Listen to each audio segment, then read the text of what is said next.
Hi friends, আজকে আমি তোমাদের সাথে শেয়ার করব শীতের দিনে একটা ইন্টারেস্টিং মূলা ঘন্ট। তোমরা এটাকে কি বলবে জানাবে।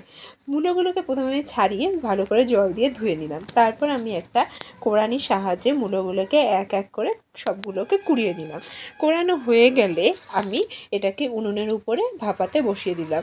কিছুক্ষণ একটু ভাপানো হয়ে গেলে জলগুলো অল্প অল্প বাবলস আসলে নামিয়ে নিলাম। নামিয়ে দিয়ে একটা ঝাঁঝরি থালার মধ্যে জলগুলোকে ঝরিয়ে চিপে চিপে নিলাম।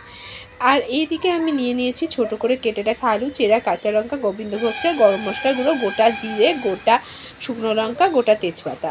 এরপর আমি কড়াইটাকে হালকা গরম করে খোলা কড়াইয়ে আমি চালগুলোকে একটু ভালো করে ভেজে নিলাম, লাল লাল হয়ে যাওয়া পর্যন্ত। চাল ভাজা হয়ে গেলে তারপর আমি কড়াই গরম করে তার মধ্যে দিয়ে দিলাম তেল গরম হয়ে আসলে তেলগুলোকে একটু ছড়িয়ে নিয়ে আমি এর মধ্যে দিয়ে দিচ্ছি শুকনো লঙ্কা আর তেজপাতা। রান্নার মধ্যে কড়াই গরম হওয়াটা একটা ইম্পর্টেন্ট ব্যাপার। কড়াই আর তেল গরম হলে রান্নার স্বাদ হয় অনবদ্য। তারপর আমি এখানে গোটা জিরে সোমবারা দিয়ে আলু দিয়ে লবণ দিয়ে ভালো করে ভেজে নিলাম। এর মধ্যে আমি হলুদটাও দিয়ে দিয়েছি। মূলোতে যে পরিমাণ লাগবে সম্পূর্ণটাই দিয়ে দিয়েছিলাম, সেটা তোমাদের দেখেনি। মূলোটা দিয়ে আমি ভালো করে নেড়ে চেড়ে ঢেকে দিলাম, সাথে লঙ্কাটাও দিয়ে দিয়েছিলাম। কিছুক্ষণ পর ঢাকা খুলে এর মধ্যে আমি চালটাকে ছড়িয়ে দিয়ে ভালো করে আবার নেড়ে নিচ্ছি।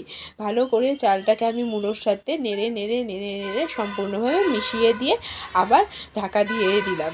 ঢাকা দিয়ে আবার কিছুক্ষণ পর ফিরে এসে আবার ভালো করে এটাকে নাড়াচাড়া করে আবার সব কিছুকে ভালো করে মিশিয়ে নিলাম। মিশিয়ে এখানে আমি একটু লবণটা আবার অ্যাড করেছিলাম। লবণ অ্যাড করে তারপর আমি চিনি অ্যাড করলাম। চিনিটা না দিলে স্বাদটা ঠিকমতো আসে না। সাথে দিয়ে দিলাম আদা জিরা বাটা। লবণ, চিনি, আদা জিরা বাটা সবগুলোকে একদম ভালো করে মিক্সড করছিলাম। এই সময় গ্যাসের ফ্লেমটা বাড়িয়েই দিয়েছিলাম। তারপর আমি এখানে দিয়ে দিলাম গরম মশলা গুঁড়ো দিয়ে একটু ভালো করে মিশিয়ে ভাজা করে তারপর আমি এটাকে নামিয়ে নিয়েছিলাম। এটা গরম গরম ভাতের সাথে এটা হলে আর কিছু লাগে না। তোমাদের কেমন লাগলো জানাবে। Thank you.